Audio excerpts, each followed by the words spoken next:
Hello, Days of Our Lives fans. This is for Labor Day Monday, September 2nd. Please like, subscribe, and share if you know someone that enjoys the show. And thanks again for watching. Well, Leo goes over to tell Stephanie thank you for the glowing review she gave of him. You know, she had to pump him up as the head writer, and she did a really good job, and he wanted to thank her for it. Meanwhile, Alex comes over. He's getting ready to go audition for the part of Arrow. And Stephanie's like, well, great, I can run lines with you. So she tries to help him with his lines. And it gets to a point where he's supposed to kiss the girl, which we now know is going to be Chanel, but she doesn't know that. And I see some sparks flying here, but I don't know. I think his real sparks are going to fly with Chanel. We'll wait and see. This episode is mainly all about body and soul. So here's Marlena, but it's not Marlena, it's Hattie trying to pass herself off as Marlena.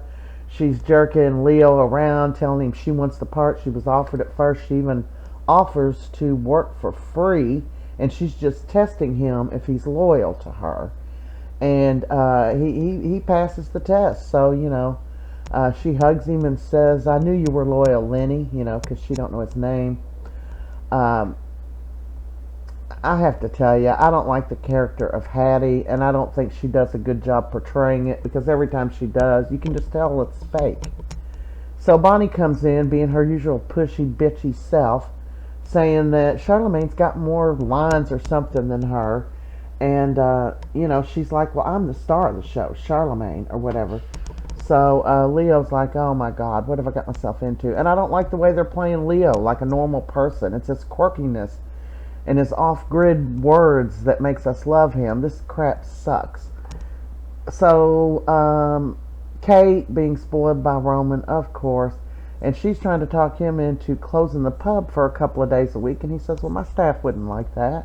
And, you know, and she tells him that she wants to film Body and Soul there 2 days a week. So in comes Bonnie looking for Kate, wanting to get her to do something about these, whatever it is she's bitching about. She thinks she's somehow privileged. It makes me really not like her, you know.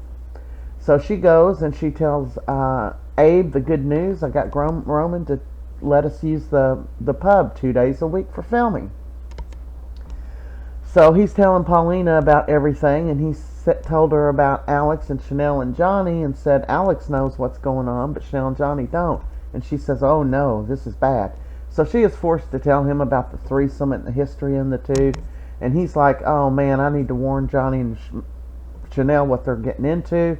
But they were busy getting jiggy upstairs before they go to the audition, so they didn't get that call. And this is earlier where Chanel is running her lines. Again, boring. Trust me when I tell you, 90% of Days of Our Lives are complaining about this Body and Soul. I hope they don't lose getting renewed over this dumb shit. So they go to the office or whatever, and they're all happy about it. And he's kissing her, and she's like, don't worry, G. You're the only one I love and I want to be with. And in walks Alex, and they're like, Alex, what are you doing here? And he said, I'm here to audition for the part of Arrow. And then he just looks at him because he already knew Chanel was going to be the character Faith, but Chanel and Johnny didn't know it. And of course, this didn't hit Johnny so well, but here he is faking a smile like, yeah, just figures you're going to be up here smooching on my woman after you done bedded her once. That's a wrap.